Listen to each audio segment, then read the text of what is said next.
Hello and welcome to another episode of Niche to Necessity, where we talk about the crypto industry's progression from a niche industry into a necessity, similar to that of internet accountants back in the day.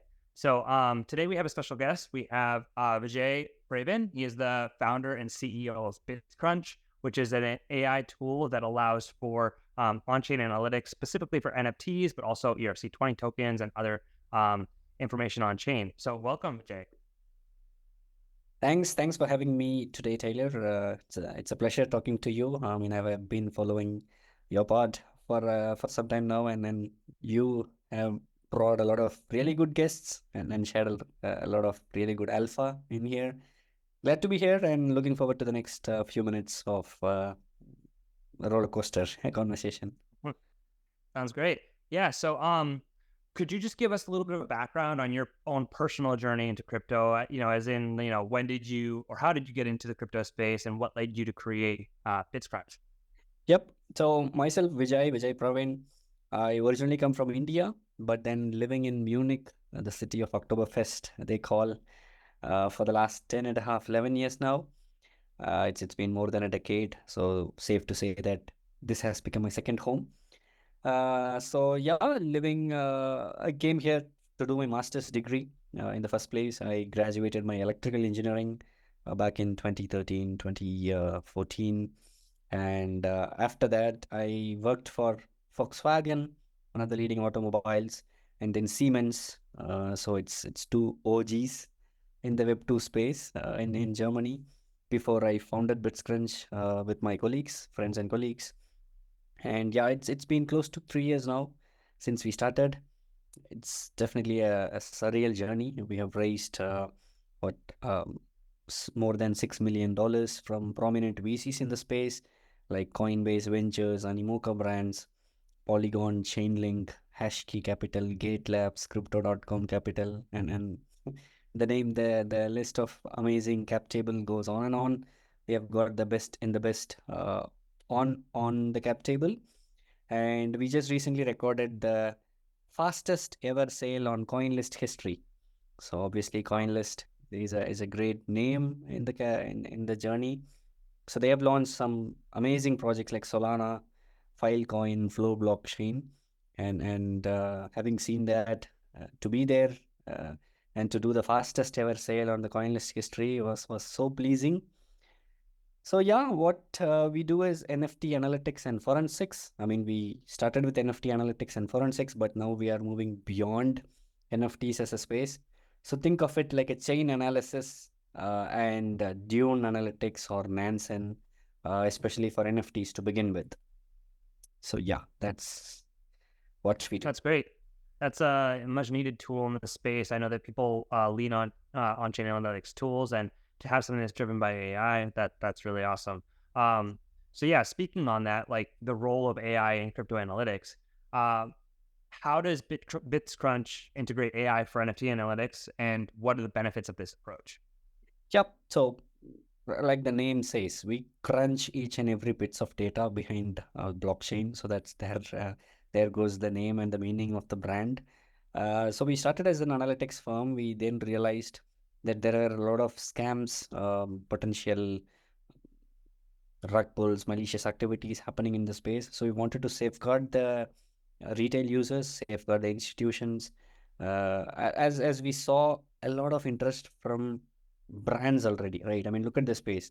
We have Nike, Adidas, Reddit, Starbucks, and Lacoste, and a lot of other brands stepping into NFTs. But on the other hand, there are a lot of copycats, a lot of fake NFTs getting minted time and again. And then wash trading is one of the prominent issues that people talk about in this space. And then people not knowing the valuations. So these are elements, these are pain points that we wanted to address. And glad that VCs aligned with our principles. That's why you see a lot of good backing. And then the community backing is also vital, right? I mean, for a project, for a crypto project, we need community support, and obviously the fastest sale on CoinList just so shows that. So yeah, that's In a nutshell, I would say we are like the police of NFTs for now, but then we are planning to be police or the military of general blockchain space, where we wanted to scale to the DeFi, where we wanted to see the same on tokens, ERC tokens, Bitcoin tokens, and other ecosystems as well as we scale higher. That's great. Yeah, it definitely community drives a lot of progress in the space. So important to have a strong community behind you. And when people kind of connect with the mission that you set out for, many of us have been, if not the victim of scams, people have attempted to scam you. If you've been in the crypto industry for longer than a minute, you've probably had an attempted scam. And some of us get good at spotting them, but those people get savvier and savvier. And to your point, it can also be easy to fake or at least make it perceived to have higher value for different NFT projects as well, by just trading between yourself. So that can create an inflated sense of value there as well. So having tools like yours is really important. Yeah, I mean, for people who are not sure about what is wash trading, I mean, I'm sure this podcast has been received well by predominantly Web3 audience, but then on the other side, people who want to chip in, who want to understand what is Web3 from the Web2 world.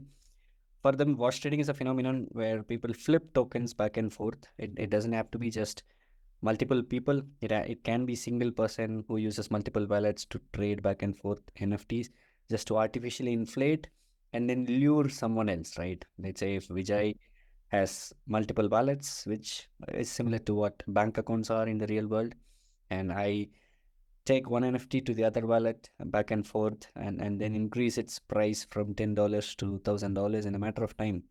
And then all of a sudden, Taylor comes in, looks at whatever prominent NFT marketplace out there, and sees my name right on the top because they do provide analytics. They say, I'm the top trader on that present hour. I'm the top, that is the top NFT that is trading on the present hour. So they cannot do much because that's what it is. Data is data. And Taylor comes in, thinks that Vijay is a great artist. So you get into it, put your money, and then that's it. I say, thanks, Taylor. That's not an NFT. That's just a joke. Mhm. So Taylor loses money, and then I go home happily, right? So that's unfortunate way of luring people that's happening because the space is pretty new, right? It's similar to what early days of internet is, right? Because back in days, people were scammed, people were falling prey for malware, for malicious links. But now, even now, yes, people do, but it's relatively a lot lower, right? We have antiviruses, we have really good OS in the name of Apple OS, iOS, and Mac OS. So we aren't prone to scams like the earlier days, I would say. And Yeah. and how would you say that your tool goes about combating the issues that you just brought up with regards to wash trading? Like, how do you guys identify those types of activity and help to bring that to the attention of users? Mhm. So we use AI, artificial intelligence, not just because that's the talk of the town, because of what Sam Altman and ChatGPT is doing with us. We use AI right from inception of bitsCrunch, right from day one of bitsCrunch, dating back to 2021. So what do we do? I mean, obviously, there are millions and billions of transactions on blockchain as we speak. Even as we speak, there are multiple transactions going on, multiple blockchains. So there are so many blockchains that are prominent like Ethereum, Polygon, Avalanche, Binance, Solana, and so many chains like Base, Zora, Optimism.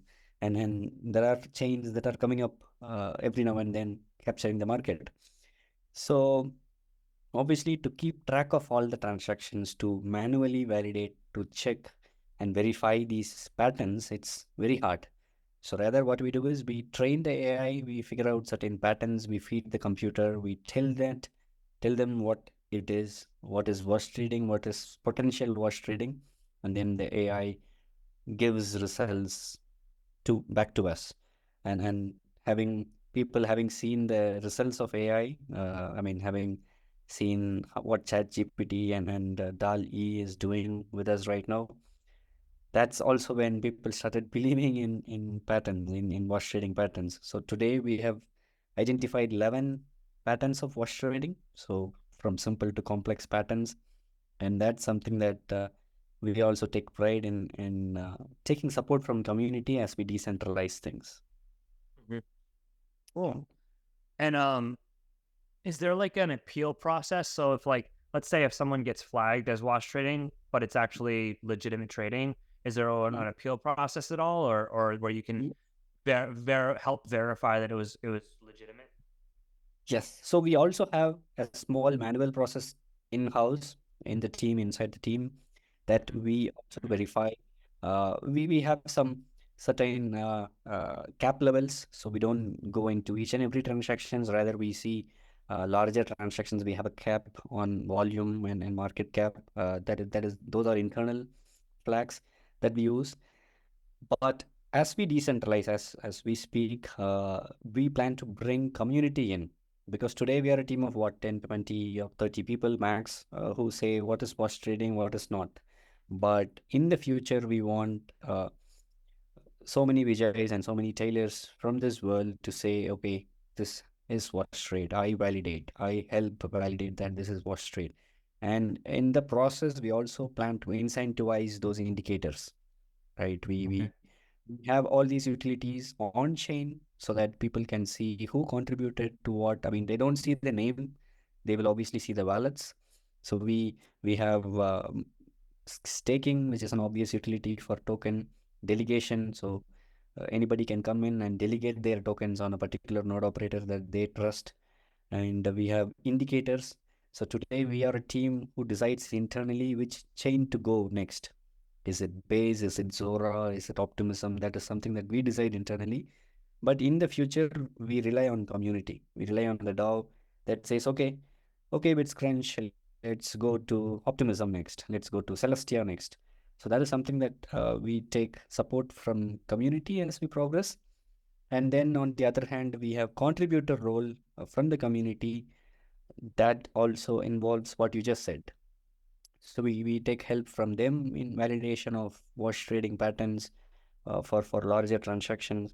We take support in wallet labeling. So for instance, we might have seen some wallets getting labeled as Kraken wallets, Coinbase wallets, and so on, with Mhm. tools like CoinMarketCap and Gecko. That is something that we rely on, let's say, for NFT space. Let's say this particular wallet holds a Bored Ape. So he's a Bored Ape holder, a BAYC holder, or a Punk holder. So that gives them a OG status the moment they come into any ecosystem. Mhm. So that's something that we will do. So yeah, it's going to be fun in the coming years. We have done all the hard yards. The product is out, and we are we're live on testnet. So it's been, people have made 420 million queries on testnet. So that's already Wow. quite a lot, Wow. and excited for the mainnet, and would love to see how it goes. Great. So kind of transitioning into the impact on crypto accounting as a whole, how do you see your technology impacting the field of crypto accounting and valuation specifically?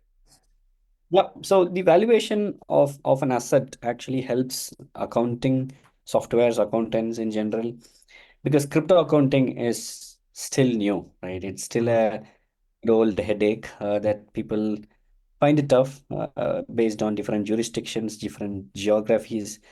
They are still banging their heads on the door to figure out what is the exact way to do it, right? In some cases. So, for instance, in Denmark, I believe, no, not in Denmark, in Netherlands, you can actually take a snapshot of your profile on first of a year, let's say 31st of December or 1st of January, and then that's it. You send it to your accountant. They take a bit of tax, wealth tax, or whatever from your portfolio. That's it. But in countries like Germany, it's totally different. In Mhm. countries like India, for instance, it is definitely different. So that's where crypto accountants are still beating around the bush. They are still figuring out the way to figure out what's the true value, and that's where guys like you come into picture, like you and your founder, having seen his work on LinkedIn, I can really vouch for such proficient people in accountancy. It's great, thank you. So how would you say you perceive the actual evolution of crypto accounting, from a niche to a necessary skill for accountants, as we progress and as adoption grows and things like that? Mhm. So obviously, complexity of data is getting bigger and bigger. It's a good headache to have, right? I mean, Hmm. uh, obviously we cannot compare the earlier iPhones to the current iPhone. We have Hmm. what 15 or 15 Pro Max right now, Yeah, yeah, which yeah, 15, yeah. are better than the iPhones back in days. Let's say iPhone 6 or 7, which had very little features, right? Hmm. So obviously, I see crypto as also a space which evolves, right? And similar to the internet days, back in days, people can read from the websites. They have the static pages and then they see it. But now you can post texts, pictures, audios, whatever. So the metadata has grown. So similarly, we have blockchains, EVM based, and non-EVM, Rust, Solidity, and then so many programmings that are coming up. And then we have Celestia modular blockchains that are coming up. So it is going to be fun. It is going to be uh, get complex. It is going to get complex as we progress.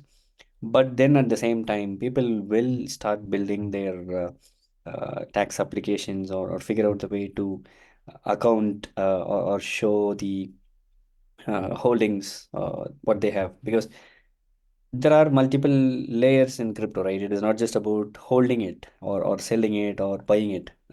You have staking in there, you have daily interests or monthly or weekly interest, and then you delegate tokens, for instance, in some projects.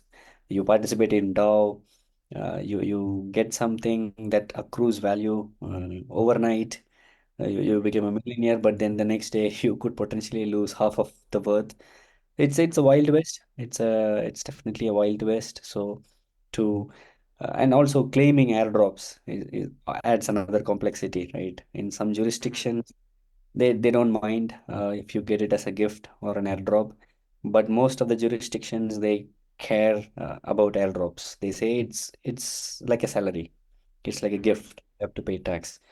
So things are complex. It is going to be even more complex as we add new blockchains, new softwares, new layers into it, and with interoperability, where people can move funds from one chain to another chain or move NFTs from one chain to another chain. That is where it is going to be fun for data organizations like bitsCrunch. Because for us, if we see an NFT today on Ethereum and tomorrow it goes to Polygon, obviously the whole nature of it changes, right? Because the gas fees is different, the ecosystem is different, the value itself is different. Because Hmm. sometimes you pay for an NFT on native tokens. Let's say you pay in ETH, you pay in marketplace tokens, let's say Rari token or Lux token or Blur token. And if you switch ecosystems, you all of a sudden you have to include Solana from the next day. If you pay with Solana, what does that mean? Because it's a different token, it's a different complexity. It is definitely going to be fun, and that's where evolution also needs to happen as we understand the complexity of crypto. Hmm. Great, yeah, and so, coming back to your product and kind of what you guys have on the roadmap, what future developments can we expect or projects from bitsCrunch in the future?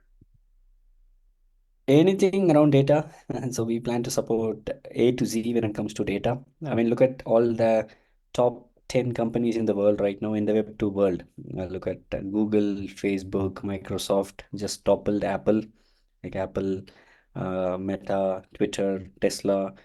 Everybody relies heavily on data. I mean, look at Tesla. Tesla is a computer on wheels, right? Hmm. It has a lot of Hmm. data. It's it's it's in a way it's called a computer on the wheels, Hmm. and that's the beauty of data. Data is actually the current oil of the world, and then blockchain, which is touted to be the next data, and then combining that with data, obviously blockchain plus data plus AI, that is going to be far more powerful than any other industry in the coming decade. And we are glad to be uh, at the forefront, trying to capture the leads, trying to capture the market. Only time will tell where bitsCrunch will end up. But definitely one thing that I can say is we have started well. We have started really well. We have done all the hard yards well. We have raised capital, 6 million from VCs, 4 million from the public community. So we have already are into the double digit millions when it comes to raising funds. And product is out. People are using testnet flawlessly. We are able to handle the load. So yeah, accounting is a sort of a byproduct that we can generate, or we can help with the amount of data that we have. So we see marketplaces use our data, blockchains use our data, lending protocols. People need to know the value of an NFT that they give loan for. So they need to understand the valuation.